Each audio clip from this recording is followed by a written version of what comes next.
After the bull incident, Karen seemed to have lost touch with reality entirely. Most people would have learned by now that my property wasn't a playground or an HOA amusement park. But Karen, she was relentless. One morning, I drove out to my dock to check the boats and noticed something odd. A bright, freshly painted, "No Trespassing" sign. My dock, of course, was entirely on my property. Normally, I wouldn't care, but I recognized Karen's handiwork immediately. Sure enough, my security cameras confirmed it.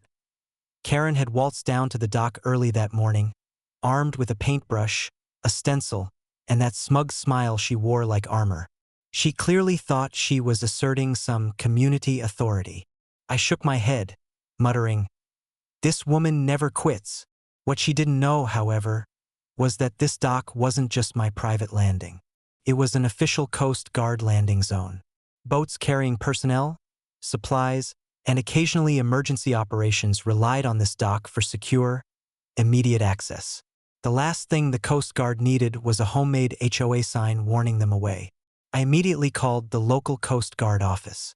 "Yes, you might want to check your landing zone. Someone's posted unauthorized signage claiming no entry, and it's not ours." Within 20 minutes, a small Coast Guard team arrived. They were baffled at first, then irate when they realized someone had tried to restrict access on a legally sanctioned federal landing zone. Karen was still there, clipboard in hand, trying to explain. "It's private property now. HOA rules." One officer stepped forward, arms crossed. "Ma'am, this is a federal landing zone. You have no authority to restrict access. Removing this sign is not optional. It's the law." Karen's face went pale. "But I didn't." Another officer held up the camera footage. Karen had painted, stenciled, and hammered in the sign herself.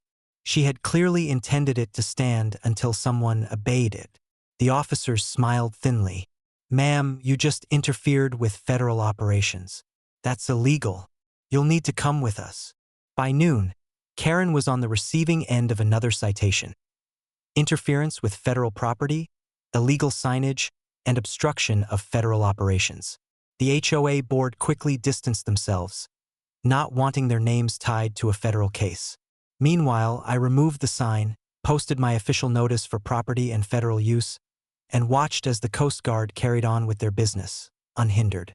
Karen had thought she could assert authority over my dock. Instead, she just signed herself up for federal scrutiny.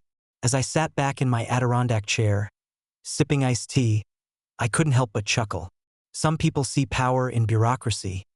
Karen saw power in paint and a stencil. And some people, well, learn the hard way that federal property is not to be trifled with. My dock remained clear. My property remained secure.